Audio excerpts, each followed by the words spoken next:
Welcome back to another episode of Eric Unfiltered. I am your host, Eric Dickinson, and before I get started, if you would so kindly give me a follow over on X, you can find me at Eric Not Sorry. You can also find me over on Facebook at Eric Unfiltered Podcast. One other announcement, if I think I've talked about it here before, but I'm not sure if I have, but this past summer I spent every Sunday evening doing color commentary for a wiffle ball league in Meriden, Connecticut. Some of you may go, what, wiffle ball? Yes. It's a lot harder than you think. I actually played in a few games as a sub. It was fun. It's fun, especially when the sun's right in your eyes. But anyways, I was asked by Joe Aguirre, thank you again for the opportunity, Joe, to team up with Zach to do broadcasting for the wiffle ball. And after some growing pains, learning everybody, we had a lot of fun. It was great. Last night was the end of the season for the Old Bulls, unfortunately. Two quick games. The first one was toe-to-toe right up, and they wound up tying the game in the sixth inning. That's the last inning of the game. They only play six, and they forced an extra inning, and the Old Bulls did manage to win in a walk-off, but then their second game, they had to play arguably one of the best teams in the league, and they kept them at 0-0 all the way until the ninth inning. They went three extra innings, crazy. And then, unfortunately, they did lose that game. And in game two of that series, we did not broadcast, but I was told it didn't go well. But if you have a TikTok and you are interested in watching some wiffle ball and you're interested in watching myself do some color commentary, I got cleaner throughout the season. And Zach, my partner, Zach McCabe, he was awesome. What's up, Zach? Again, if you have a TikTok, you can follow and watch it. I don't know if the videos are up yet, but Zach, our production lead, he will be getting stuff up there. It is at MPBL Live. That's it. So that's MPBL Live. Meriden Plastic Ball League. And then live. So MPBL Live. If you're interested in watching some wiffle ball action, I am already looking forward to next season. All right, enough droning on about that. Let's get into the first story, as you saw in the write-up, is Fauci. Yes, I'm not gonna go on and on and on about the proceedings. I'm gonna read a quick write-up about it, but I have more of a monologue at the end that's kind of more of importance than the shenanigans, the theater that we witnessed. But on July 29th, 2026, Anthony Fauci, former Who Cares, appeared under subpoena before the Senate Homeland Security and Governmental Affairs Committee, chaired by Senator Rand Paul. He invoked his Fifth Amendment right against self-incrimination 111 times and declined to answer substantive questions. Yeah, he pled the fifth on the color of his tie. He pled the fifth when asked what color the carpet is on the floor in front of him. It's such a joke. Anyways, in the days leading up to the hearing, Paul released over 1,000 pages of Fauci's private diary entries covering late 2019 to 2022, plus a separate prequel collection of earlier documents and emails. Paul highlighted entries he said showed differences between Fauci's private notes. Example, early discussions among scientists with incomplete agreement on origins, or keeping an open mind on a lab leak possibility while privately leaning towards natural origin. And his public statements. Fauci's team disputed the characterizations and had previously called Paul's efforts a long-running campaign against him. Well, yeah, because he's a criminal. Yeah, I'm sorry. He's a piece of crap. Fauci's a piece of crap. I hate him so much. I really do. It's just not even over the COVID stuff, just what he did to dogs. Just what he did to beagles. If you don't know, look it up. It's great. Yeah, like torturing beagles, having their faces eaten off while they're alive by insects. Yeah, I hate this man. He's evil. And he well, because of his actions, put the earth on a... I'm sorry, I'm getting into my monologue too early. Fauci stated in his opening remarks that he would be invoking the fifth on the advice of his counsel, citing respect for Congress but concerns about the proceedings. He referred to Paul's unhinged obsession with trying to put him behind bars, which is where you belong, and potential perjury risks, including in light of preemptive pardons he received from President Biden in 2025. The hearing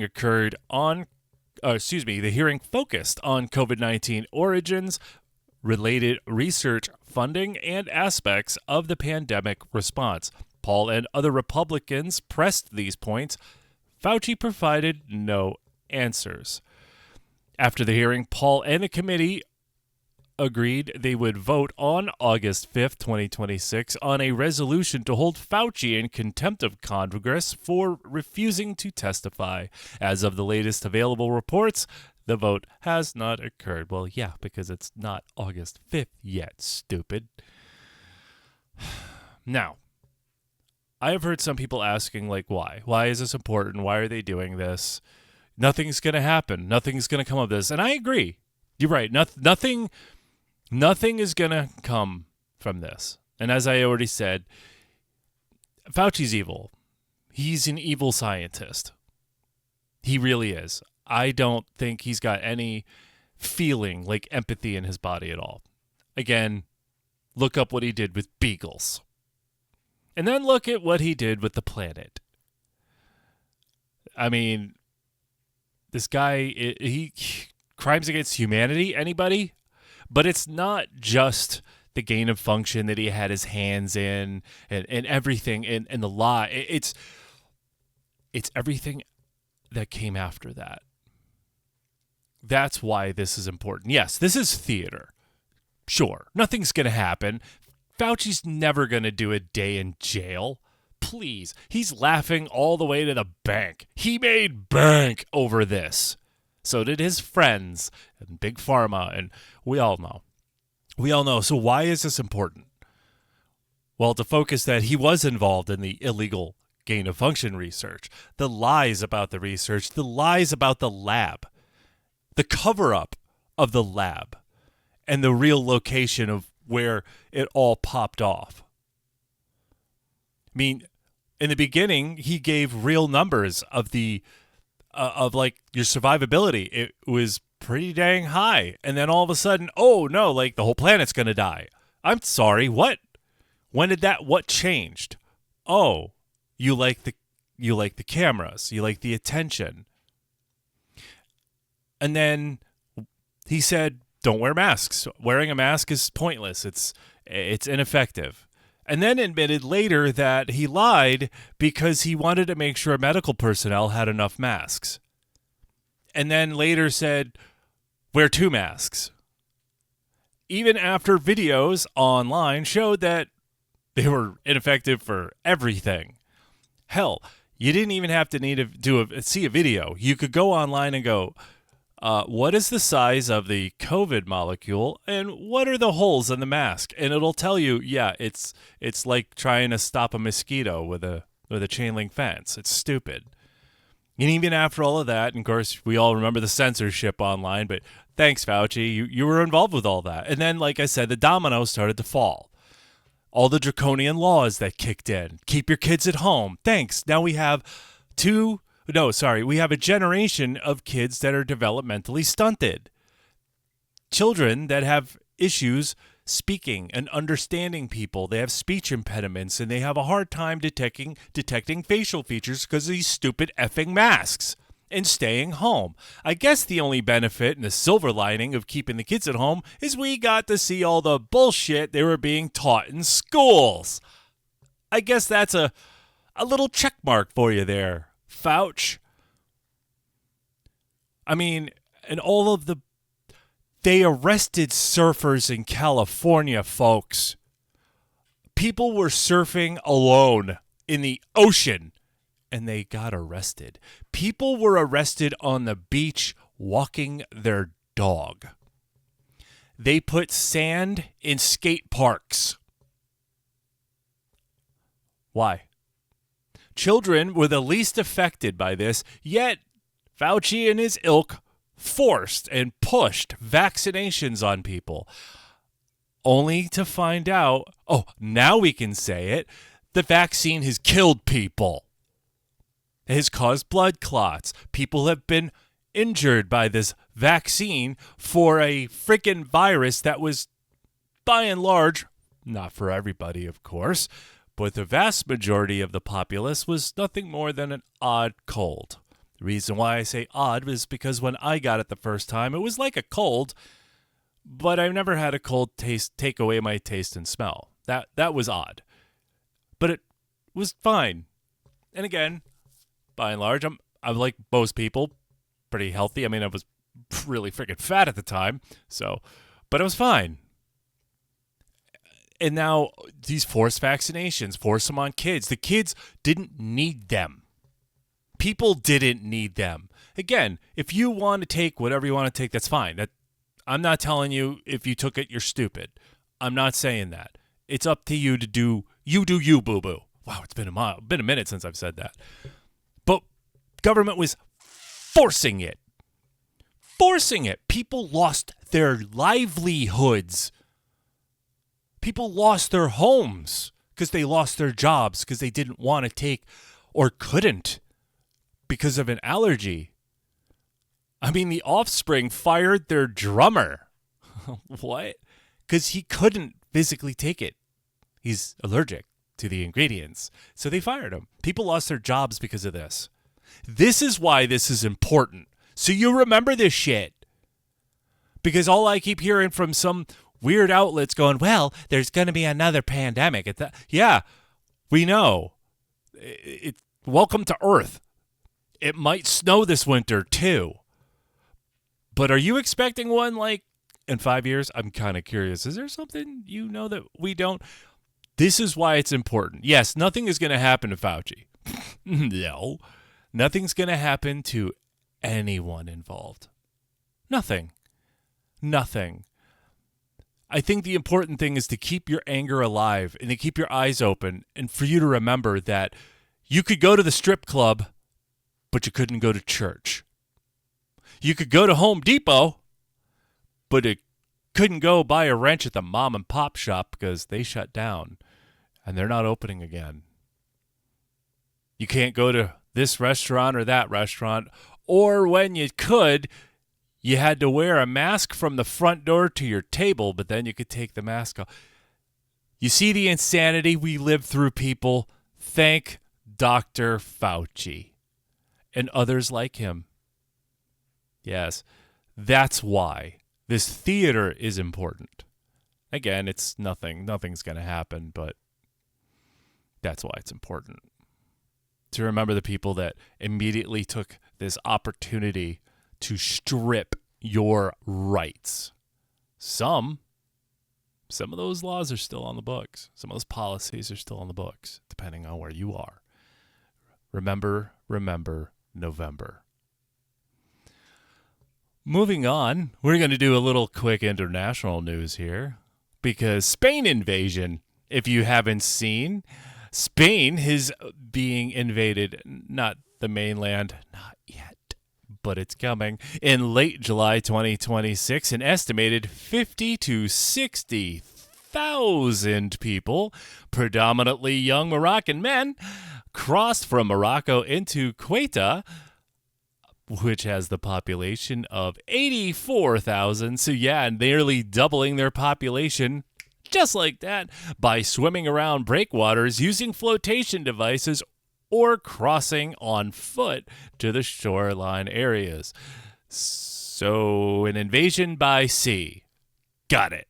Spanish authorities, including Army support for logistics and surveillance, not the Army I'd send, Civil Guard and National Police, and Moroccan forces coordinated responses.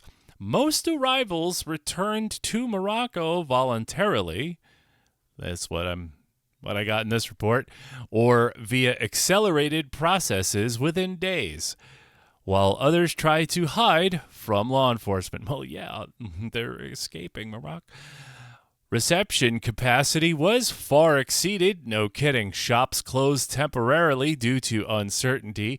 Public events were suspended, and tensions required police intervention to prevent confrontations between residents and the invaders. They're not migrant groups, they're invaders. Prime Minister Pedro Sanchez's visit also faced local protests. Well, yeah, he's kind of the reason why they're there. They just made a recent decision in Parliament that made them all want to go.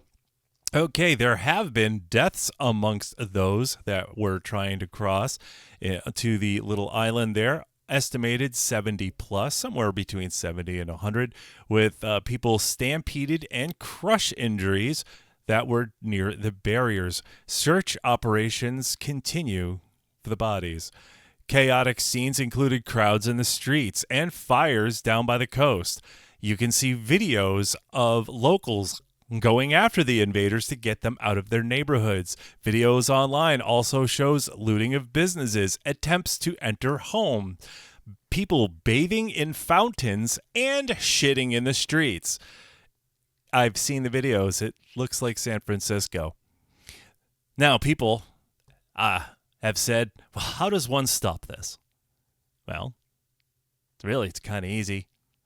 One, you don't create laws in situations for which a large invading force of illegals want to flood your country. That's one. Yeah. Securing your borders is kind of key. So, yeah, number two, enforce those laws with extreme prejudice. If you do not belong here, bye. Okay? And that doesn't just go for here. Also, here's another one. Number three, this is big. This is kind of key. M240s and M249s and lots of cans. Yes. If you don't know what those are, look them up. They're fun from what I've been told. So basically, when the invaders get squirrely, just squeeze off a few bursts. You know what I'm saying? And if that doesn't keep them at bay, finish the belt. Now, I know some of you are going, are you advocating for murder? No, absolutely not. I am simply advocating for the protection and defense of one's nation's borders, specifically ours. But if Spain were to do this, well, they wouldn't have had the big problems that they have recently had. But if we were to do that here at home, I'm 100% for it. Again, I'm not in favor of murder. I'm in favor of protecting our nation, because our nation's responsibility is to protect its borders and her citizens. That's what I'm saying. So when a platoon of foreign men rush your border, that's an invasion. So, yeah, extreme prejudice. Remember, folks, they're not coming here for a better life. Men bring their families when they're leaving war. They go alone when they're entering one. That is coming here to the United States. That is coming here. We've already had it under the last administration. What was it? Brain pudding. Yeah, that administration. Yeah, you don't remember the caravans coming from God knows where all the way up through Mexico? Yes, and NGOs here in America helping them. Hopefully USAID. Hopefully that stopped that. But it's only a matter of time when that shit comes here again.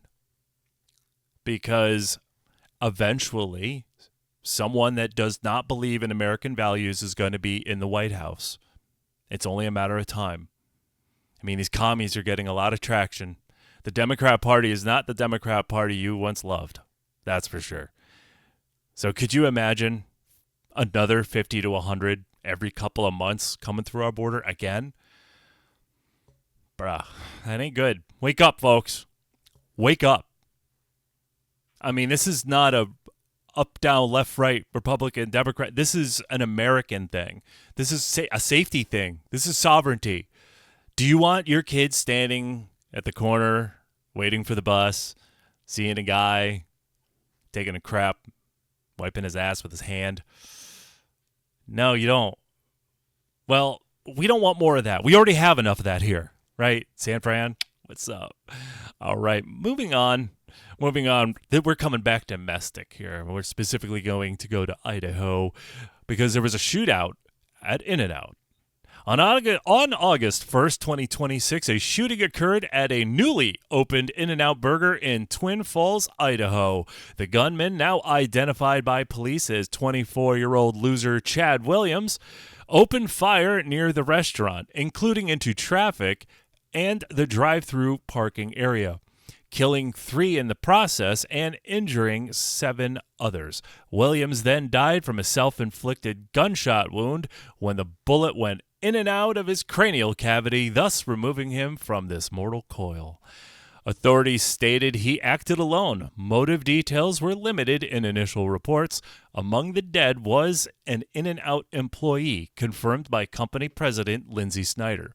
Of the injured, reports indicated 2 in critical condition, 3 stable, and 2 treated and released. Victims' names were largely withheld pending family notifications. Police and local officials credited 2 people with intervening by returning fire, an off-duty Idaho state trooper and a private civilian. Their actions are described as drawing the gunman away from the crowded area and preventing further casualties. Twin Falls Police Chief Matthew Hicks and others referred to these interventions as helping divert the suspect. Hell yeah. The armed citizen is Jordan Salinas, a 35-year-old from Kimberly, Idaho. That's the information the local news, at least here in Connecticut, was unable to tell you all day today. I knew his name this morning. Yeah. He is a healthcare worker caregiver who carries concealed. I have some more information about him. Yes. It's not that hard, CBS, ABC. Yeah, it's not that hard. It's called the internet. All right. So, where was I here? Police had not, nobody wanted to talk about who this guy was until he was like, yo, it's me. He described arriving in the parking lot, hearing gunfire, drawing his handgun, and exchanging fire. He noted the shooter reacted when faced with return fire. Yeah, most active shooters do, because they go, oh shit, someone's shooting at me? That wasn't part of the plan.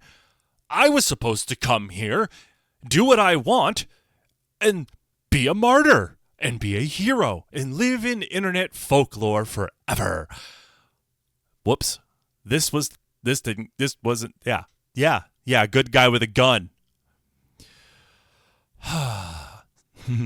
Okay, so I looked in. See, Salinas has been described in reporting as having prior experience that led him to carrying and focusing afterwards on the victims and families rather than personal recognition. An off-duty trooper also returned fire alongside him. Okay, sorry, that got botched up a little bit there. I should have proofread my notes a little better, sorry. But again, all day today, I was hearing updates in this story, and I was like, are you not going to tell us who it was? Because I already know. Libs of TikTok was talking about it. Like, I saw the post this morning at like 6 a.m. You guys couldn't have done any research? Come on. So, who is Jordan Salinas? Well, he is since the local media here in Connecticut can't be bothered to tell you, I will. So, Jordan Salinas, the good guy with a gun who helped prevent more deaths, is a 35-year-old healthcare worker and full-time caregiver for his brother who uses a wheelchair from Kimberly, Idaho. He has described beginning serious firearms training after the 2021 Boise Town Square Mall shooting, motivated by concerns about protecting vulnerable people, including his brother, in soft target situations. I did the quotes there because that's how it's written. Also, yeah, soft targets like malls, guns aren't allowed except if you're a bad guy. Yeah. He regularly trains on weekends in the desert outside Eden, Idaho. He practices a structured 4-step process drawn from military doctrine: observe, orient, decide, act, and has said he had never previously pointed a gun at a person or even an animal prior to this event. During the In-N-Out incident, he drew an FN-57, a semi-automatic pistol chambered in 5.7 by 28 millimeter. Oh yeah, it's a sexy gun. Equipped with a suppressor from a shoulder holster. Oh yeah, baby. Anybody else got a rage? Oh, sorry. I'm so got a clue right now. If you know, you know. So, let that be a lesson to you, folks. Be aware of your surroundings everywhere you go. Get your face out of your phone. I don't care if you're in a parking lot, you're just walking your car. No, face up. Text later, get home, deal with that crap later. Get your face up, not in your phone. Also, if you're going to carry a gun, carry it all the time. Train with it whenever you can. I know training is expensive, trust me. I know. But whenever you can, and not just putting holes in paper, train. That's important. Holes in paper is important. Fundamentals is important. Cleaning your gun is important.